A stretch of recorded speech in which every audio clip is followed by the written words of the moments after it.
let me direct this to those of you who have and are experiencing peer pressure. This is particularly for teens and people who are probably under the influence of a lot of pressure from their peer groups and sometimes from their family and sometimes from friends.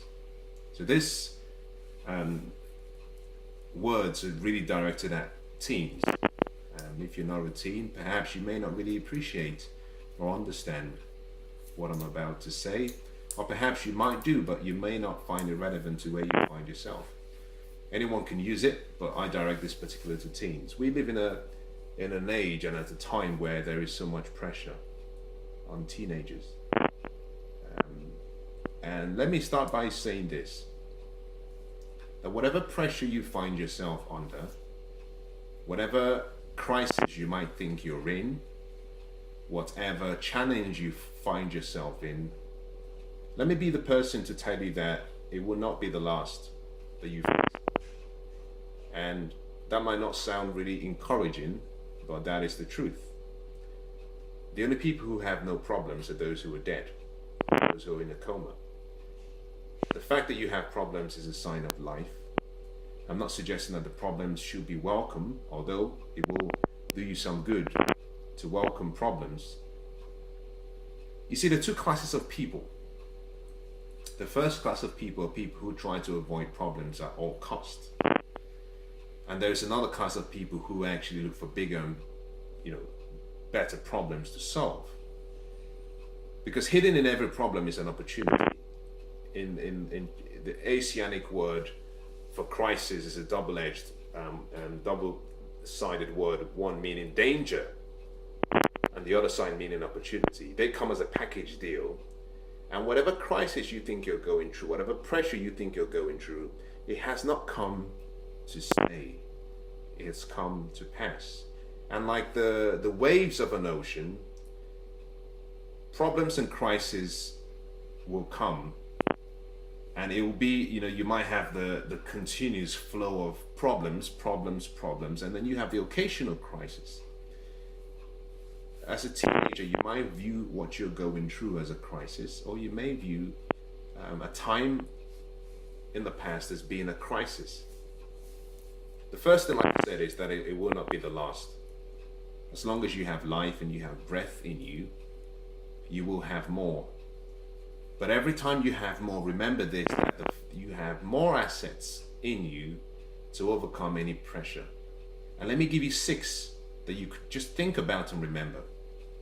Whatever pressure you're going through from your peer group, remember these 6 things. If this is all you remember, I think you would put yourself in a good position to overcome any crisis that come your way, even during your entire lifetime. The first, really, is that you're unique. We have 7 billion people in the world today, and of the 7 billion people, none of them is like you.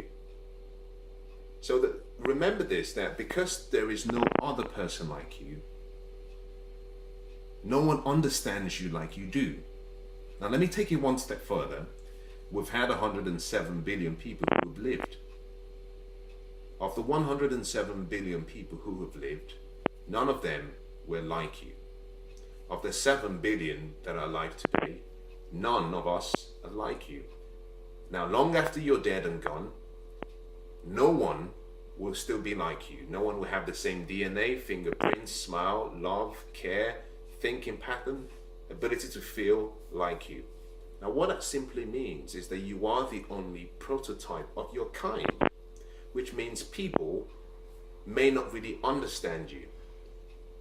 And for that reason, you have to be almost compassionate towards people, but also very stern and assertive towards people. The right people need to be taught how to deal and interact with you. And the only way they can find out how to deal and interact with you is by you teaching them how to react to you. And that includes your parents. Yes, your parents may have raised you up, but they don't really know the potential in you. No one knows the potential in you. So going back to peer pressure, whenever you feel pressure from your group, your class, the people you might call friends, remember this, that you are unique and no one understands you. And because they don't understand you, they are reacting based on their limited knowledge about you. They've come up with assumptions. And all assumptions people make about other people are always wrong. Because no one is given the gift to be able to discern and tell the future of another person. So when people say you're useless and you fail and you're ugly and you amount to nothing, just smile and simply say thank you. Because what they're really doing is they're talking about themselves.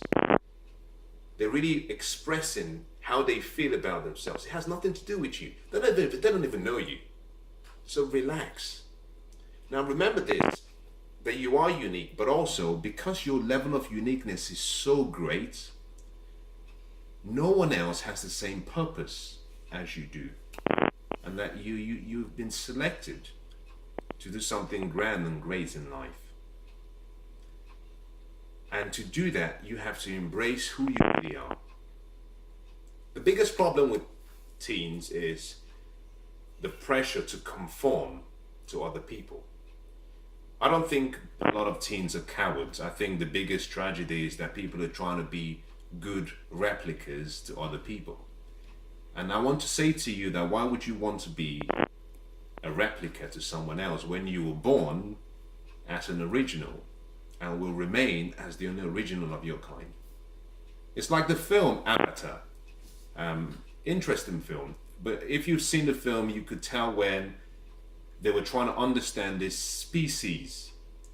It was a communication issue where they didn't really understand them. And it wasn't until they started to live, and one of them, one of the humans started to live with these avatars, they started to understand the way they thought and what they believed in.